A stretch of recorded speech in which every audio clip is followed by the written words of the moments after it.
New York terror attack. What we know so far. 0310 The Uzbek national who plowed through a New York bicycle path killing 8 people was associated with Islamic State but radicalized domestically, the state's governor Andrew Cuomo has said.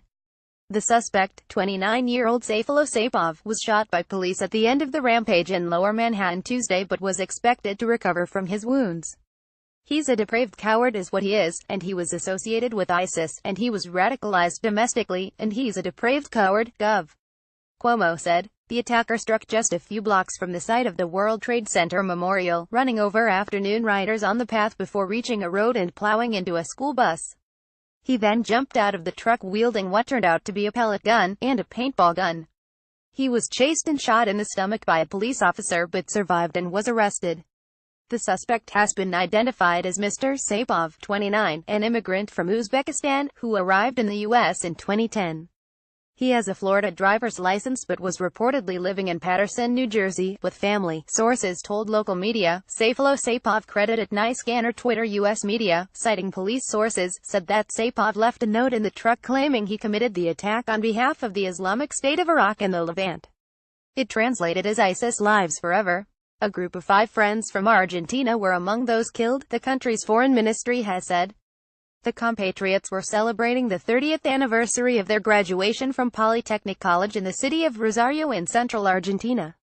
New York terror attack. In pictures, a Belgian national also died in the attack. Didier Reynders, Belgium's foreign minister, told the Belga news agency that it was a woman from Roulers in western Flanders who was on a city trip with her sister and her mother in New York. President Donald Trump wrote on Twitter, "Looks like another attack by a very sick and deranged person. Law enforcement is following this closely. Not in the USA. I have just ordered Homeland Security to step up our already extreme vetting program. Being politically correct is fine, but not for this." Donald J. Trump at Real Donald Trump. November 1, 2017. Mr. Trump blamed the attack on Islamic State of Iraq and the Levant, which has encouraged its followers to use vehicles to mow people down. The UK, France and Germany have all seen deadly vehicle attacks in the recent past.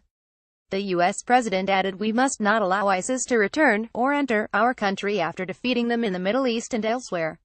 Enough. A White House official said Mr. Trump had been fully briefed by his chief of staff John Kelly and was being continually updated. Prime Minister Theresa May said she was appalled by this cowardly attack. "My thoughts are with all affected.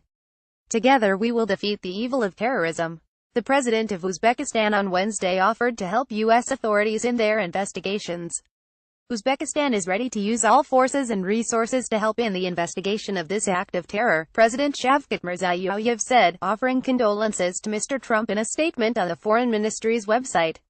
A picture allegedly showing the suspected attacker credited Khalil 89. The attack begun shortly after 3 p.m. when the truck mounted a bike path that runs down along the western edge of Manhattan, along the Hudson River. At Houston Street, it headed south, smashing into pedestrians and cyclists as it picked up speed and leaving bodies crumpled in its wake. Those who spotted the vehicle had little doubt the intention was terror, unable to think of another explanation for what they were seeing. "I was just going to watch a baseball game," said Eugene Duffy, a 43-year-old eyewitness to the incident. "I saw a truck and he was clearly in the bike lane at 3 in the afternoon.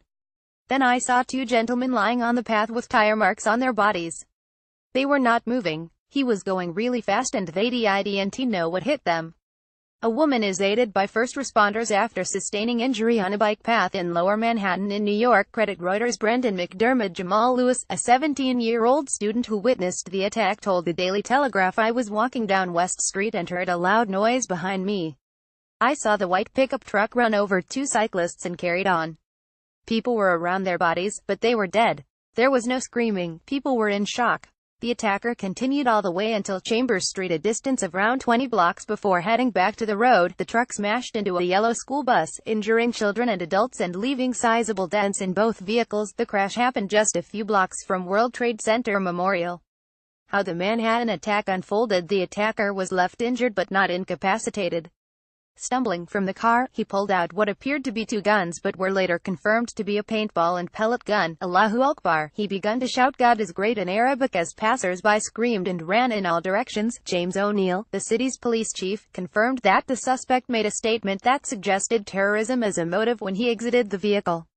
"If you just look at the MO of the attack, that's consistent with what's been going on. So that along with the statement has enabled us to label this a terrorist event, he said. One witness said the driver looked confused and appeared to be injured in a pretty bad way. Others said he was limping. Crime scene investigators inspect the Home Depot truck used in the deadly attack. Credit AFP. A whole load of people came running past my way saying he's got a gun, the witness added. By coincidence, a New York police officer stationed close by heard the commotion and was able to intervene rapidly. Witnesses recall hearing between 5 and 10 shots. The NYPD later confirmed the attacker had been shot in the abdomen and taken to hospital. Local TV images of Sayfullo Saipov wandering the streets after crashing his car into cyclists credit Universal News. The officer was praised by Bill de Blasio, the New York mayor, while other officers said it was that quick thinking that had prevented more carnage. Soon half a dozen ambulances and a dozen fire trucks had rushed to the area and police cordoned off the road. 2 police helicopters buzzed overhead, while details were preliminary and the investigation still underway. The mayor said the suspect appeared to have been a lone wolf and not part of a wider plot. A motorist drove onto a busy bicycle path near the World Trade Center Memorial and struck several people on Tuesday, police and witnesses said. Credit AP photo. Bebeto Matthews. In the aftermath of the attack, shocked office workers stood at police cordons with children and parents on their way to Halloween parties. One children's party at a small park near the scene of the attack had to be cancelled as the area was secured by police. Dozens of children in fancy dress, many crying, were led away. One of the mothers, Michelle Williams, said, "My kids are in complete shock. They don't understand what's happening. They have been looking forward to tonight for weeks. It's supposed to be the most fun night of the year. I don't know what I'm going to tell them. How do you explain this?" The city's main village Halloween parade went ahead as planned last night but with an extremely heavy police presence. New Yorkers refused to be cowed by the attack. "You can't let the terrorists win," said Sam Rosenthal, who was on his way to a Halloween party. "I think New York is like London after something like this. You have to get on and live your life without fear. Otherwise they win."